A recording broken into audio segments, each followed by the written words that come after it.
Merde. Je pensais pas que c'était si lourd que ça. Bon, est-ce que je sais encore allumer une caméra, moi? Ah putain. C'est pas trop, ça marche là? Il n'y a pas de voyant, il n'y a rien. Bon, on va dire que c'est bon. Allez.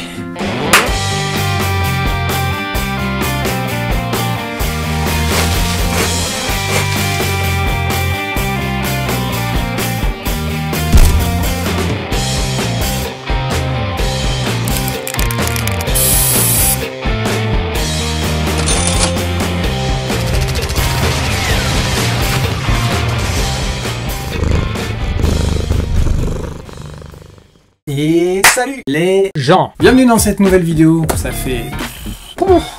au moins... je sais pas, j'ai perdu le compte. Franchement, je peux pas vous dire. Bon, il suffit de regarder sur la chaîne, hein. Ça doit faire au moins une dizaine de mois, je crois. Ouais. Une dizaine de mois? Non mais, t'as craqué, n'importe quoi. Regarde la date, ça fait au moins plus d'un an. Attends, voyons voir ça. Oula, ah oui, en effet. Ouf. Ah ouais, effectivement.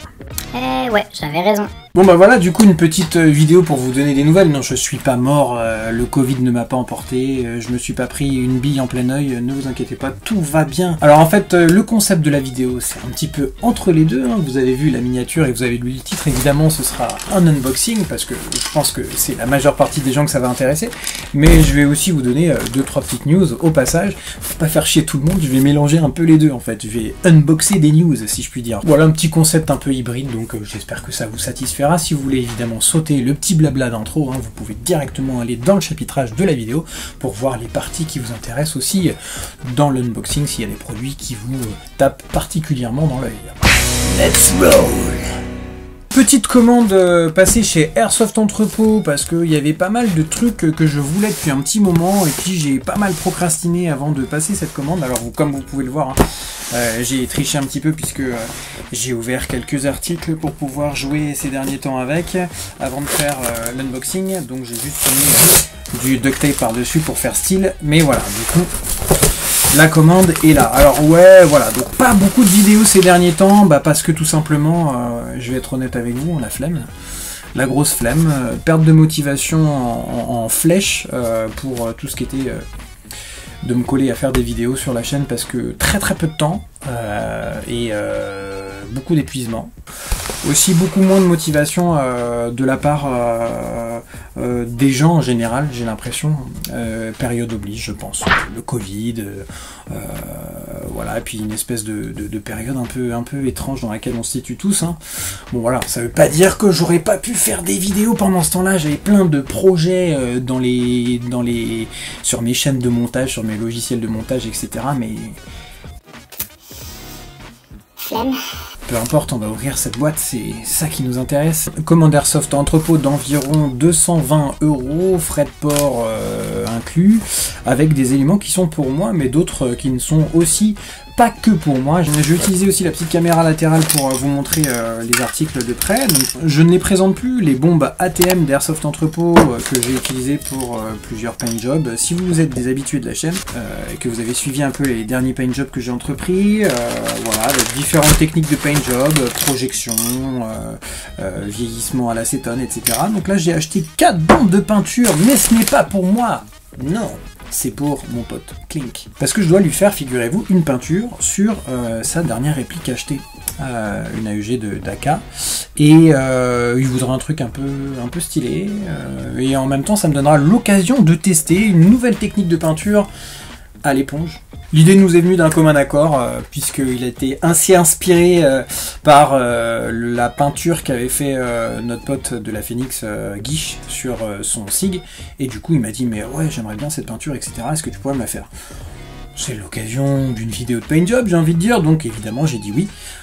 Donc voici les petites bombes ATM qui sont toujours vraiment topissimes, hein. Je vous conseille au niveau du rapport qualité-prix, c'est vraiment de la bombe.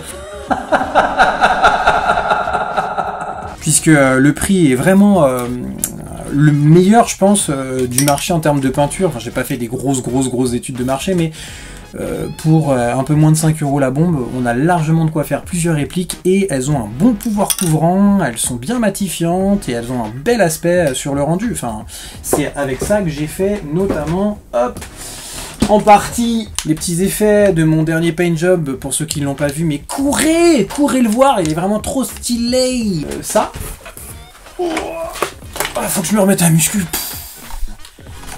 Ça, c'est de la peinture quasiment que ATM. Et voilà, le rendu matifiant, il est vraiment top. Ouais, donc la petite pintoche qui va s'annoncer, bah, ce sera un vrai challenge, puisque ce sera la première fois que je travaillerai avec des touches comme ça à l'éponge, pour faire une espèce de simili-camo. Je vous en dis pas plus, j'ai pas trop envie de vous spoiler. Donc voilà, les petites peintures ATM. Alors, on a une noire, j'ai toujours du mal avec celle-ci, je crois que c'est du OD, mais elle est... Non, ça c'est du brown. Il y a marqué BN, donc je pense que ça veut dire brown. Ça c'est TN, donc c'est tan, voilà, c'est ça. Et celle-ci c'est du OD, mais franchement, j'ai toujours eu du mal avec ça. Le OD et le brown, les gars, sérieusement, il faut faire quelque chose sur la gamme de couleurs, parce que là il y a un problème, Airsoft Entrepôt. C'est les mêmes couleurs, si vous regardez l'étiquette, je vous montre à la caméra, hop là, je sais pas si on voit, fais le point à la caméra s'il te plaît. Mais voilà, c'est exactement les mêmes couleurs, c'est quasiment les mêmes couleurs, alors qu'il y en a une c'est du brown et l'autre c'est du OD, donc bon. Voilà les petites peintures, je vais aller les ranger tout de suite. Tiens d'ailleurs, si ça vous intéresse, un de ces quatre, faudrait que je vous fasse faire un petit tour du propriétaire là, dans le studio. Enfin le studio, j'appelle ça... J'appelle ça pompeusement le studio, mais ouais, j'ai ce petit projet depuis un petit moment de faire un petit peu le tour de l'atelier, puis de vous montrer un peu les différents trucs que j'utilise, le rangement, etc. Ça pourrait être une bonne petite vidéo type vlogging, ça pourrait être un truc à creuser, donc voilà, j'y pense en tout cas, j'ai un petit stock de peinture, voilà, j'ai mes trucs utilitaires d'airsoft on va dire, et mis à part le décor qu'il y a derrière moi, ça pourrait être cool de vous les montrer un de ces quatre. Bon alors on continue cet unboxing. Alors bon bah pour autant évidemment j'ai toujours un peu bricolé mes répliques, pendant le temps que je ne faisais pas de vidéo, j'ai quand même joué un petit peu, pas autant que ce que j'aurais voulu. C'est-à-dire une fois par mois, mais il y a même, je crois, en 2020, je crois que j'ai joué qu'une fois à la reprise de l'Airsoft quand on avait un peu déconfiné tous, une seule fois, il me semble, en 2020, une grosse OP. Si ma mémoire est bonne, ça devait être chez Kaboom pour l'OP Red Dawn, il me semble, et j'avais fait un retexte même d'ailleurs. Et puis j'ai dû faire une ou deux, trois parties en 2021, mais pas plus. Et je tiens cette clé dans les mains depuis 30 secondes, je vais vous dire ce qu'il en est. Hop là! Non, ce n'est pas un article pour savater du zombie, quoique l'envie nous en manque pas en ce moment. Je pense qu'il faut commencer à s'armer pour se défendre soit contre des envahisseurs, soit contre des zombies virusés au Covid-27. Enfin bon, bref, là c'est une clé multifonction qui sert à, du coup, démonter intégralement une M4, figurez-vous. Mais en fait, j'ai tout simplement acheté cet article-là, parce que comme vous pouvez le voir, il y a des encoches qui se situent ici, ici, et puis une empreinte également ici, qui permettent en fait de dévisser différentes pièces de la M4, et notamment visser et revisser le tube de crosse, la bague de serrage du tube de crosse. Yo, putain la muscu. Ce truc-là, ce truc-là, qui nous fait bien chier en partie quand on est en train de courir partout et que ça se dévisse et que notre crosse fait un 360 sur elle-même et qu'on a l'air bien con à devoir épauler comme ça dans l'autre sens parce que elle s'est complètement vrillée. Donc j'ai étudié sur Airsoft Entrepôt les options que j'avais et j'ai trouvé cette clé-là sur laquelle il y a une encoche en fait qui permet ici de glisser le tube.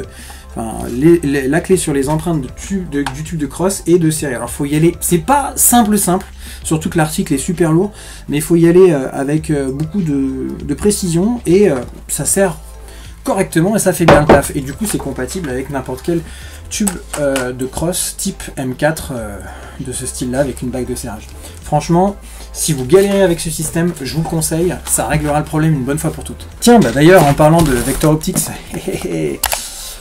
bon alors, comme je vous l'ai dit dans l'intro, je triche, j'ai déjà utilisé cette optique sur ma VZ il y a 2 semaines pour la dernière partie que j'avais faite, parce que en fait, n'ayant jamais eu d'optique, avec des portées quand même ma foi raisonnables avec les répliques que j'ai. J'étais assez surpris en fait de l'aide à la visée que ça apportait vraiment en fait. Avec 11 positions de réglage en termes d'intensité ici. Sur le, alors là ça c'est le compartiment pour mettre la pile. Voilà, ici. C'est une pile, grosse pile CR20, je crois, quelque chose comme ça, je vais vous dire ça. C'est une CR2032, une pile bouton que j'ai défait évidemment pour pas qu'elle s'abîme et qu'elle coule dans l'optique. Donc je pourrais pas vous montrer l'intensité du red dot. C'est vraiment, en termes de poids, c'est costaud. C'est de l'acier un peu partout, donc mis à part évidemment le corps du red dot qui est enrobé de plastique hein, pour être complètement étanche. Alors on a un petit cache avant l'utilisation qui se défait et ce que j'ai beaucoup aimé sur cet article là c'est le nid d'abeille qui est en série livré avec pour éviter d'abîmer l'optique sur le devant comme vous pouvez le voir, et ça peut s'acheter en spare hein. Il y en a sur le site également d'Airsoft Entrepôt, mais en fait vraiment à la visée on ne voit rien du tout, le nid d'abeille disparaît quasiment. Et je vous vois les gars. Donc là en fait, je sais pas trop comment ça fonctionne, j'ai regardé dans la notice mais j'ai pas trop pigé. Il faut appuyer sur le boulon pour désengager en fait une petite sûreté qui permet de faire tourner le loquet ici. Ensuite, on place sur le rail à l'endroit indiqué. Donc moi de toute façon j'ai pas trop le choix hein, puisque là j'ai une espèce de visée McCool que je laisse juste pour le style qui ne me sert strictement à rien. Et clac, on referme et c'est ça qui est dur. Voilà, là c'est verrouillé et ça peut plus bouger. Et pour s'assurer que ça ne bouge plus du tout, tu remets un petit coup de clé qui est livré dans le paquet pour faire en sorte que ce soit bien fixé et surtout qu'il n'y ait plus de soucis. Et voilà, c'est bon, c'est tout bon, ça bouge plus, c'est fixé. Et vous voyez en fait ça, moi je trouve vraiment une petite gueule bien sympathique. Voilà, et vraiment sur une VZ qui a un aspect assez rustique quand même si elle est modernisée, je trouve que ça lui donne vraiment un petit cachet sympa. En plus d'être une sacrée aide à la visée. Voilà, voilà. Bon alors qu'est-ce qu'il y a encore dans ce petit carton là? Ah ouais, alors classique hein, une batterie. Celle-là c'est une 11.1. Donc en lipo, il faut de la puissance pour celle-ci qui tourne à 460. Elle est réglée pour des opérations extérieures genre Border War, etc. Je ne suis pas retourné à Border War depuis la 10e édition, mais bon, pourquoi pas. Cette année, j'avais peut-être un créneau pour y aller, mais avec la guerre aux portes de l'Ukraine et de la Pologne, franchement, je préfère monter des Smarties. Le problème que j'ai avec les batteries en général, que ce soit ATM ou autre, c'est qu'elles gonflent assez rapidement, même si j'en prends franchement soin. Alors je sais qu'il faut les charger en mode stockage pour un mois, à peu près tous les mois, etc. Mais malgré ça, c'est déjà la 3e de ce type que je rachète. Ça commence à me saouler. Alors du coup, pour pallier ça, je me suis fait recommander ce truc là par Gromich de la Phoenix, qu'on a un qui m'a dit que ça marchait super bien. C'est un IMAX B6 en fait, c'est un chargeur lipo qui est un chargeur un peu plus professionnel on va dire, et qui va permettre en fait de charger de manière à stocker les batteries pour les sécuriser et faire en sorte qu'elles s'abîment beaucoup moins. Donc il y a les charges en fait de fonction pour utiliser la batterie dans une réplique par exemple, mais il y a aussi des charges qui vont permettre de stocker la batterie sans l'abîmer. Voilà, donc ça ressemble à ça.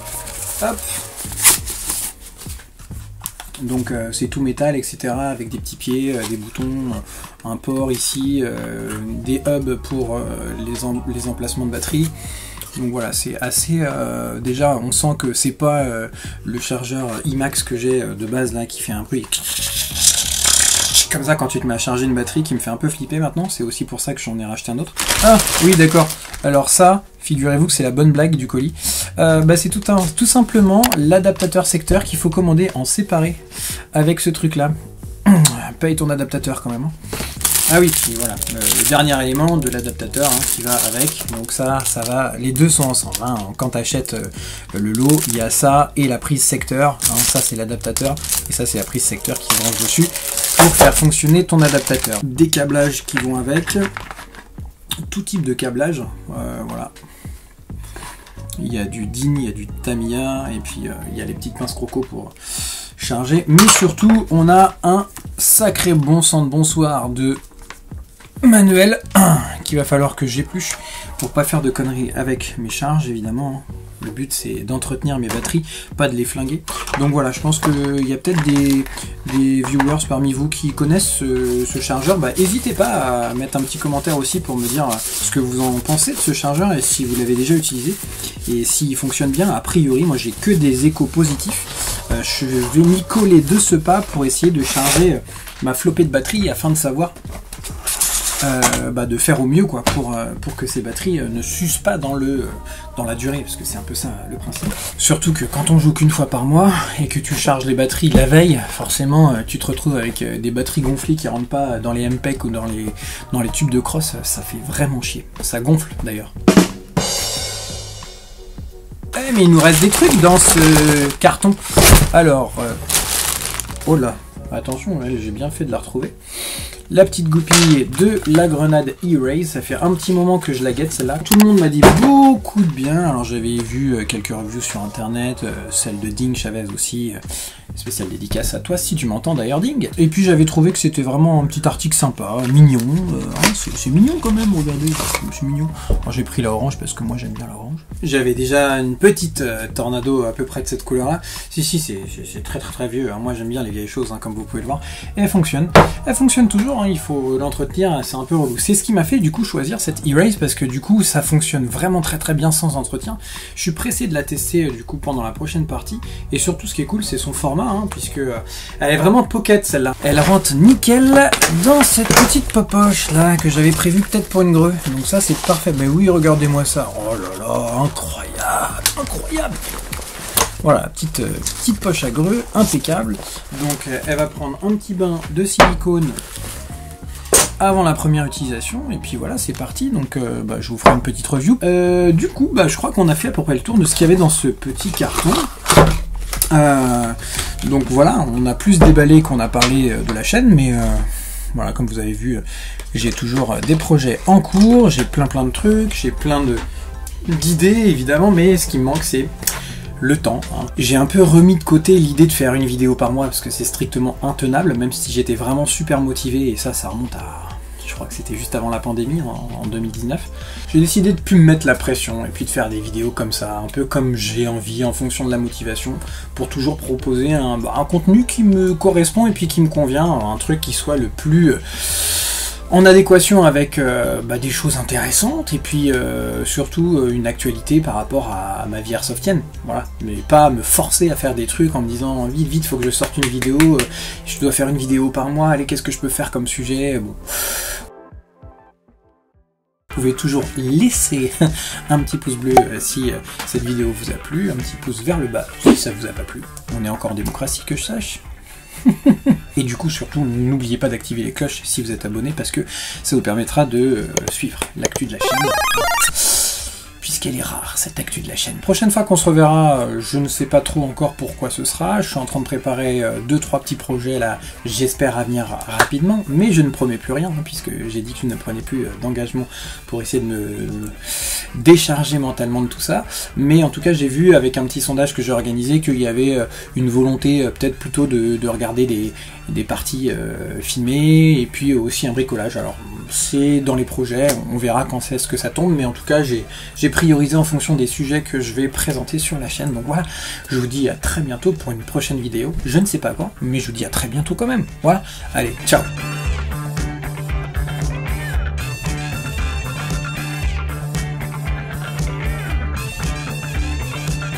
Donc abonnez-vous, comme ça au moins vous ne louperez rien. Si vous n'êtes pas abonné, vous pouvez toujours lécher les... Waouh